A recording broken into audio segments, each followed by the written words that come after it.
आखिरकार 24 दिन बाद सरकार और राजपूतों में सुलह हो गई।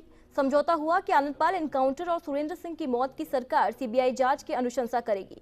तो राजपूत समाज ने भी 22 तारीख को प्रस्तावित आंदोलन वापस ले लिया है, लेकिन सवाल तो अभी कई अनसुलझे हुए हैं, जिसका जवाब शायद ना मिल पाए। पेश है ये खास रिपोर्ट।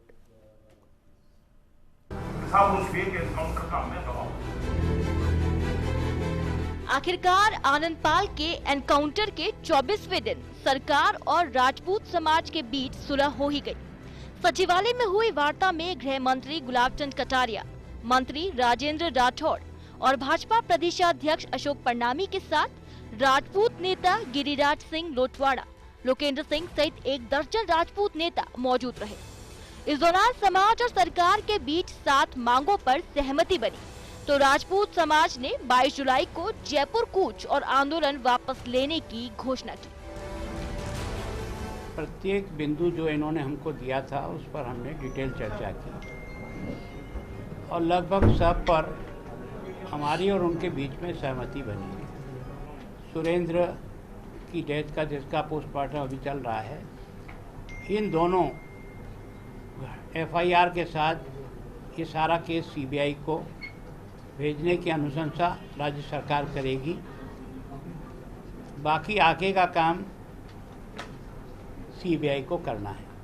इस पर सहमति बन गई कि जितने भी मुकदमे और जगह जगह दर्ज हुए हैं, चाहे वो जोधपुर हो, चाहे वो सीकर हो, चाहे भरतपुर हो, जिस भी क्षेत्र में, चाहे वो सामराद हो, वहाँ पर सरकार का बड़ा सकारात्मक रवैया रहेगा।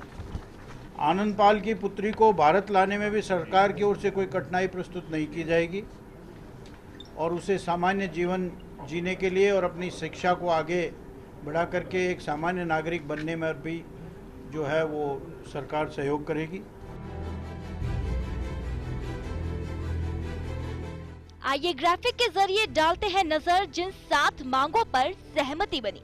24 जून को आनंदपाल एनकाउंटर, 12 जुलाई को सावराब में हुए उपद्रव में सुरेंद्र सिंह की मौत संबंधित प्रकरणों की जांच सीबीआई से कराने के लिए राज्य सरकार करेगी अनुशंसा। सरकार द्वारा दर्ज प्रकरणों में कोई पूर्वाग्रह से कार्रवाई नहीं की जाएगी। आनंदपाल की बेटी चीनू के स्वदेश लौटने में राज्य सरकार बाधा नहीं डालेगी। शंवर सिंह और उसके परिवार की नजरबंदी नहीं रहेगी। कोई भी जिम्मेदार व्यक्ति मकान को संभाल सकता है।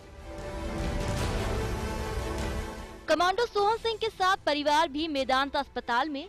अगर परिजनों को चिकित्सा कारणों से मिलने में कठिनाई तो सरकार चिकित्सकों से सहयोग का करेगी आग्रह। एपी के परिजनों को आवेदन के 24 घंटे में प्रथम पोस्टमार्टम रिपोर्ट। आंदोलन में हुई हिंसा के घायल मृतकों को सरकारी नियमानुसार सहायता दी जाएगी। सरकार के साथ सुलह हुई तो राजपूत आंदोलन भी स्थगित हो गया। समाज के नेताओं ने प्रेस वार्ता में वार्ता और आंदोलन स्थगित करने की घोषणा की। जो मुकदमे दर्ज हुए हैं, क्योंकि वो पूरे राजस्थान में अलग अलग थानों में दर्ज हुए हैं, वो आज हम भी कोशिश करेंगे और सरकार भी कोशिश करेगी कि उसकी एक लिस्टेड हो जाए। जो मुकदमे लेने लायक हैं उन्हें सरकार ले लेगी और जिन मुकदमों पे न्यायिक प्रक्रिया होगी उस न्यायिक प्रक्रिया के तौर पर सरकार वहाँ पे कोई हस्तक्षेप नहीं करेगी और हमारे लोगों की बेल हो सके ऐसा प्रयास सरकार करेगी। इसके अलावा गृह मंत्री अशोक परनामी जी और राजेंद्र राठौड़ ने पूरे समाज को आश्वस्त किया है, क्योंकि ये डेमोक्रेसी लोग हैं। उन्होंने कहा है कि हम इसके अलावा भी, आनंदपाल प्रकरण के अलावा भी अगर समाज की कोई और भी कुंठा है तो उनके सामने जाहिर कर सकते हैं। वो उस पर अद्वेषतापूर्ण कार्रवाई करते हुए रिलीफ देंगे।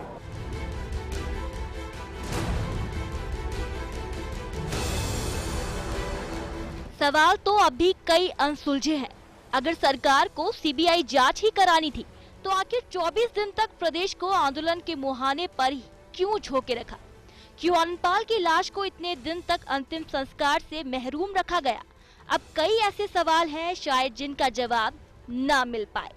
फर्स्ट इंडिया न्यूज के लिए दिव्य गौड़ की रिपोर्ट।